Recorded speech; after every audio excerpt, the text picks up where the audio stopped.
Assalamualaikum sahabat-sahabat yang dirahmati Allah. Hari ini saya akan menceritakan seorang ustadz muda yang jatuh cinta pada sosok ular jelmaan Nyi Roro Kidul. Bagaimana kisah cinta mereka? Apakah harus melawan takdir? Ataukah mengorbankan cinta mereka? Namun sebelumnya, saya sarankan untuk menuliskan sholawat Nabi Muhammad. Semoga kelak sholawat ini menjadi saksi untuk mendapat syafaat di akhirat. Like dan subscribe ke channel ini sangat membantu menyebarkan dakwah Islam dan menjadi amal jariah. Malam di desa pesisir selatan terasa begitu sunyi. Ombak berdebur pelan di kejauhan. Angin laut berhembus membawa aroma asin yang menusuk hidung. Langit dipenuhi bintang, tetapi bulan seolah enggan menampakkan diri. Di antara kegelapan yang menyelimuti pantai, seorang pemuda berdiri memandangi hamparan laut luas. Ustadz Rahman, seorang dai muda, baru tiba di desa ini siang tadi. Ia ditugaskan berdakwah di sini, tetapi hatinya terusik sejak pertama kali menginjakan kaki di tanah pesisir ini.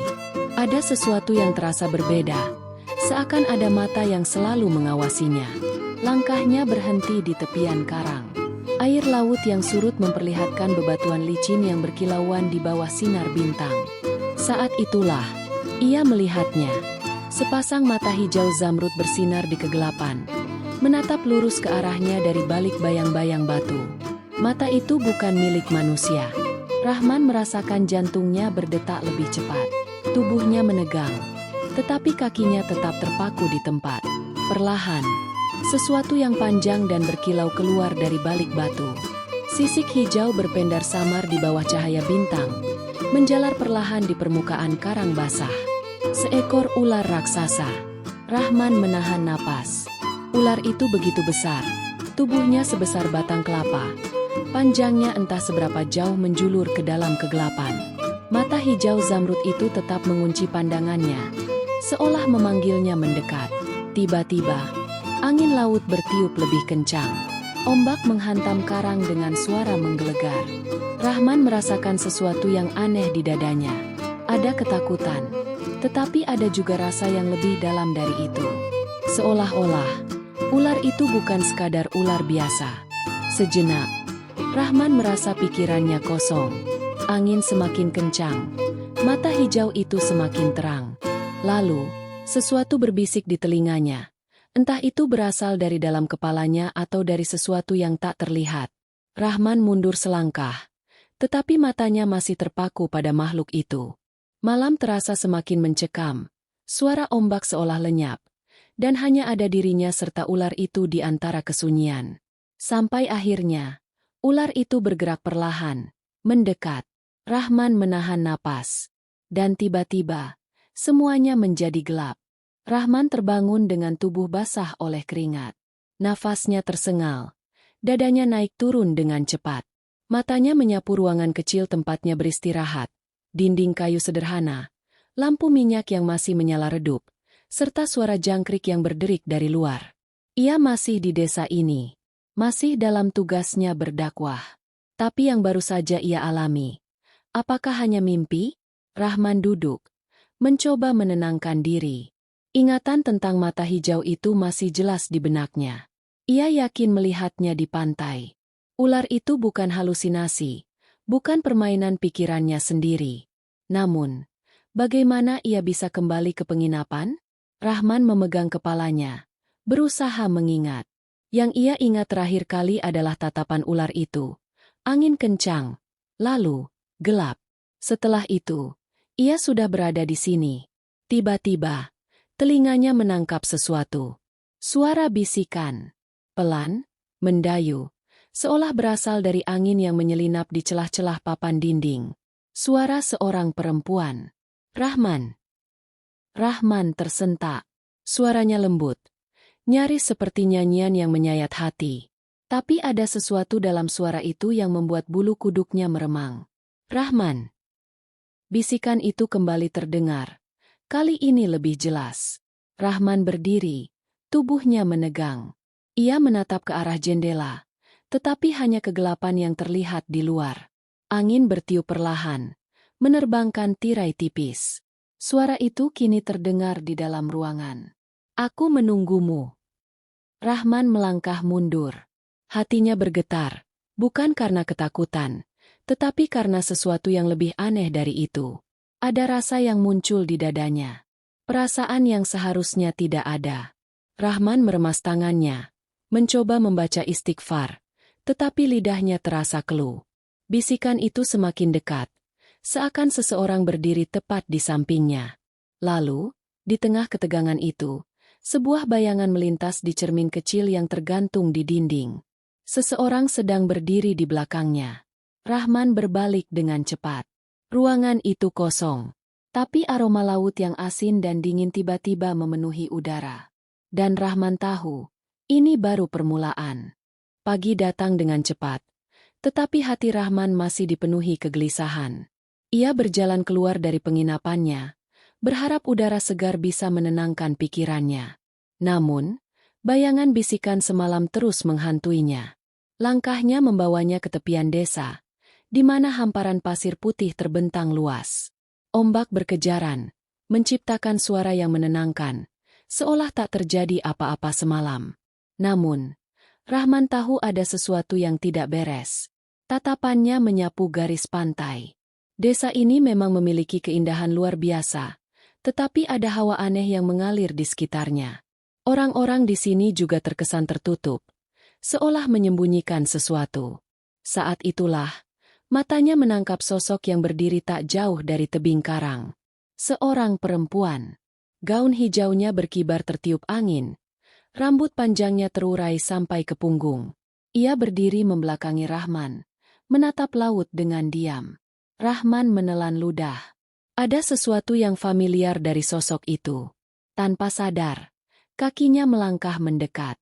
Semakin dekat, jantungnya semakin berdegup kencang. Aroma laut yang khas kembali memenuhi udara, seperti saat ia merasakan bisikan semalam. Rahman berhenti beberapa langkah di belakangnya.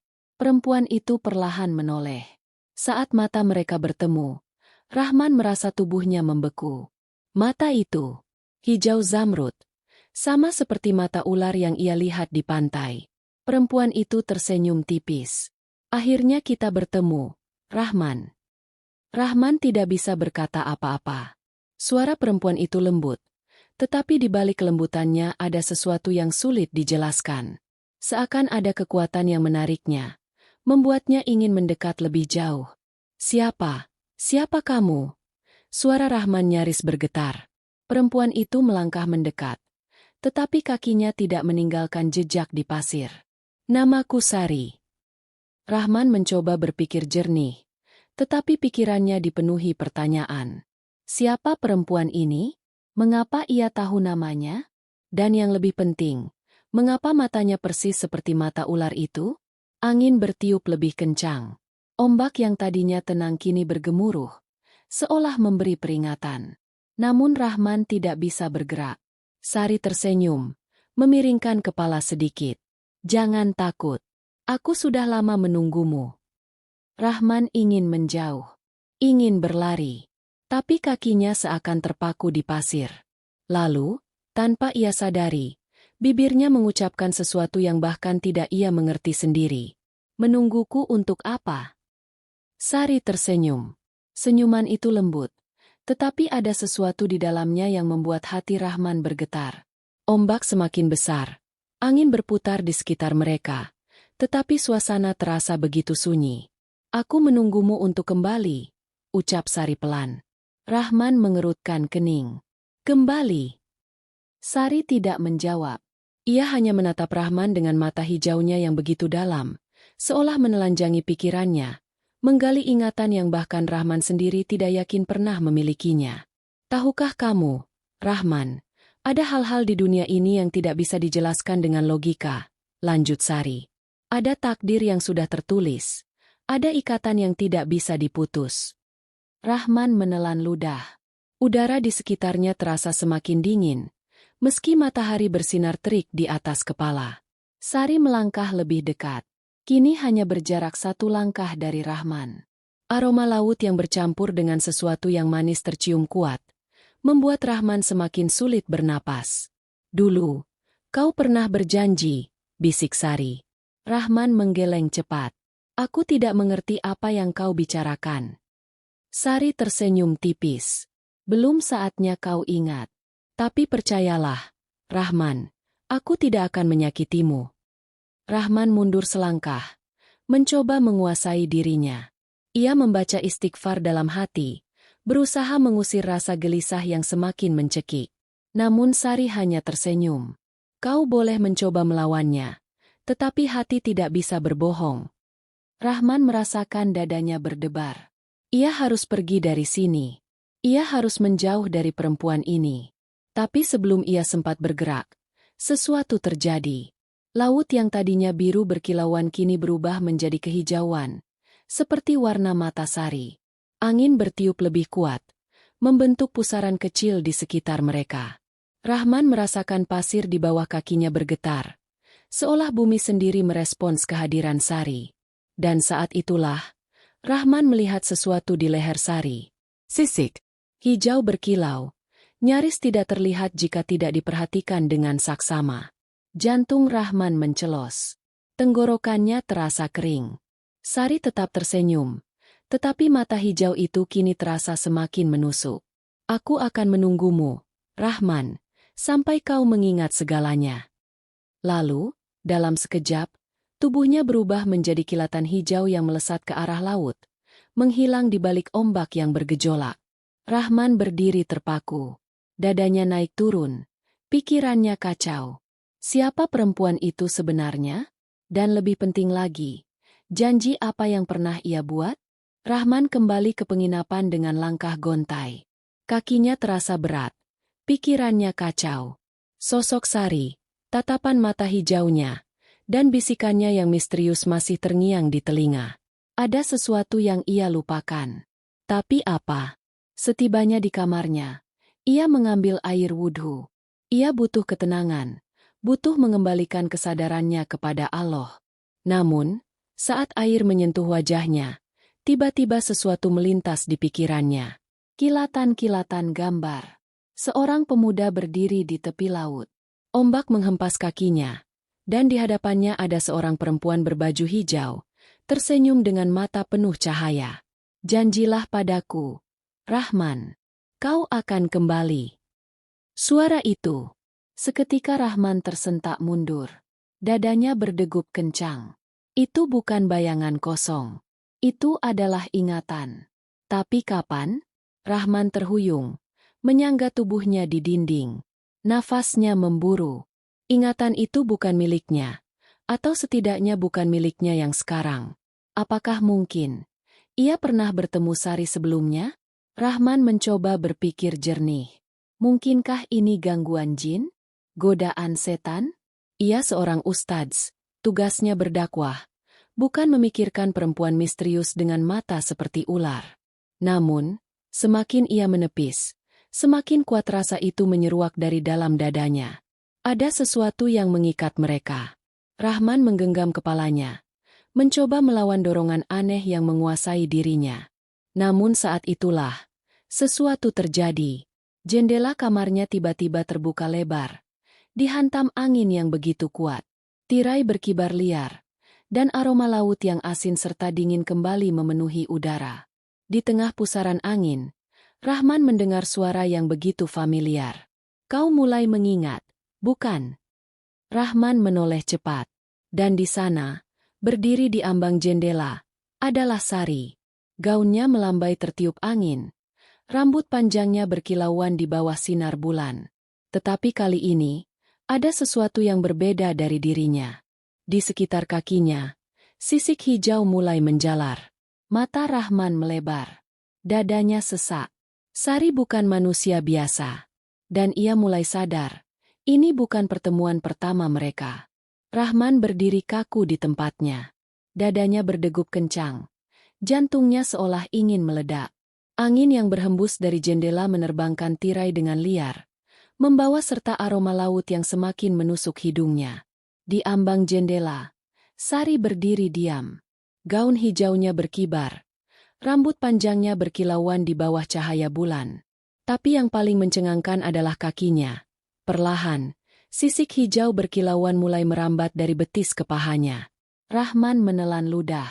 Mulutnya ingin mengucapkan doa, ingin membaca ayat suci, tapi lidahnya terasa keluh.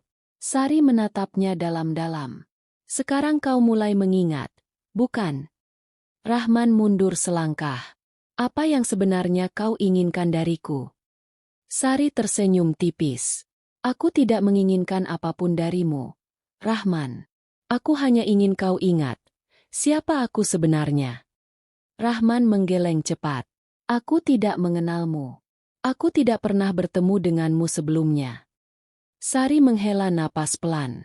Kau sudah melupakannya. Tapi hatimu tidak bisa berbohong. Tiba-tiba, ruangan bergetar pelan. Angin yang tadinya hanya berhembus kini berubah menjadi pusaran kecil, menggoyangkan lampu minyak di meja hingga nyaris padam. Dan saat itulah, Rahman melihat sesuatu. Bayangan yang muncul di benaknya, begitu nyata seperti sebuah mimpi yang baru saja dialami. Laut yang luas. Seorang pemuda berdiri di tepi tebing. Tatapannya dipenuhi keteguhan dan cinta. Di hadapannya, seorang perempuan berbaju hijau berdiri. Wajahnya bersinar di bawah rembulan. Janjilah, Rahman, kau akan kembali padaku. Pemuda itu, wajahnya begitu mirip dengan Rahman. Rahman tersentak. Ia terhuyung, menyangga tubuhnya di dinding. Ini bukan sekadar ilusi. Ini adalah bagian dari dirinya. Bagian yang selama ini tersembunyi jauh di dalam ingatannya. Sari melangkah mendekat. Matanya bersinar lembut. Kau pernah mencintaiku, Rahman. Kita terpisah karena takdir. Tapi aku selalu menunggumu. Rahman memejamkan mata, mencoba melawan arus ingatan yang datang begitu deras. Ini tidak masuk akal. Ia hanya seorang ustadz, seorang pendakwah yang datang ke desa ini untuk menyebarkan ajaran Allah. Tapi mengapa hatinya bergetar mendengar kata-kata Sari? Sari mengulurkan tangannya. Kau bisa pergi jika kau mau. Tapi hati tidak bisa dibohongi. Rahman, kau tahu kemana kau harus kembali. Rahman menatap tangan itu. Tangan yang begitu halus. Namun di pergelangannya samar-samar terlihat sisik hijau berkilau. Ini pilihan yang tidak pernah ia bayangkan. Dan waktu semakin sempit. Rahman menatap tangan Sari yang terulur. Dadanya berdebar kencang. Pikirannya berperang hebat. Ini tidak mungkin. Ini tidak masuk akal. Tapi kenapa hatinya merasa begitu dekat dengan perempuan ini? Angin semakin kencang, menerbangkan debu dan pasir ke dalam kamar. Cahaya bulan yang masuk melalui jendela menerangi wajah Sari yang tetap tenang, penuh keyakinan. Kau punya pilihan, Rahman, bisik Sari. Tapi ingatlah, hati tidak pernah berdusta. Rahman meremas kedua tangannya. Tubuhnya gemetar. Ia ingin berteriak bahwa ini sihir. Ini tipu daya jin. Ini adalah ujian yang harus ia lawan. Tapi kenapa setiap kata yang keluar dari bibir Sari terasa begitu tulus? Ingatan-ingatan terus berkelebat di kepalanya. Ombak yang menerjang tebing. Janji yang terucap di bawah sinar bulan. Dan tatapan mata hijau yang selalu setia menunggunya. Rahman mundur selangkah. Aku tidak bisa. Sari tersenyum. Itu berarti kau sudah memilih. Tiba-tiba, udara di sekitar mereka bergetar. Ombak di kejauhan menggulung lebih tinggi, seolah merespons keputusan Rahman. Sari menurunkan tangannya perlahan. Jika ini takdirmu, maka aku akan pergi. Tapi ketahuilah, Rahman, kau tidak akan pernah bisa benar-benar melupakan. Lalu, sebelum Rahman sempat berkata apa-apa, tubuh Sari mulai memudar. Dimulai dari ujung kakinya, berubah menjadi serpihan hijau yang ditiup angin, lalu terus naik hingga menyelimuti tubuhnya. Mata hijau itu masih menatap Rahman untuk terakhir kalinya, penuh ketenangan, sebelum akhirnya lenyap dalam pusaran angin. Angin berhenti. Suasana kembali sunyi. Rahman terduduk di lantai. Dadanya naik turun. Hatinya masih bergetar. Sari sudah pergi. Tapi perasaannya tetap tertinggal. Di kejauhan, suara ombak masih bergemuruh. Seperti bisikan yang tidak akan pernah hilang dari ingatannya. Rahman menatap jendela yang kini kosong. Hanya ada langit gelap, lautan luas, dan bayangan yang tidak akan pernah bisa ia hapus dari hatinya. Takdir sudah dipilih. Tapi bisakah cinta yang telah tertanam begitu dalam benar-benar dilupakan? Cerita ini belum selesai. Tapi jawabannya, hanya waktu yang akan menentukan.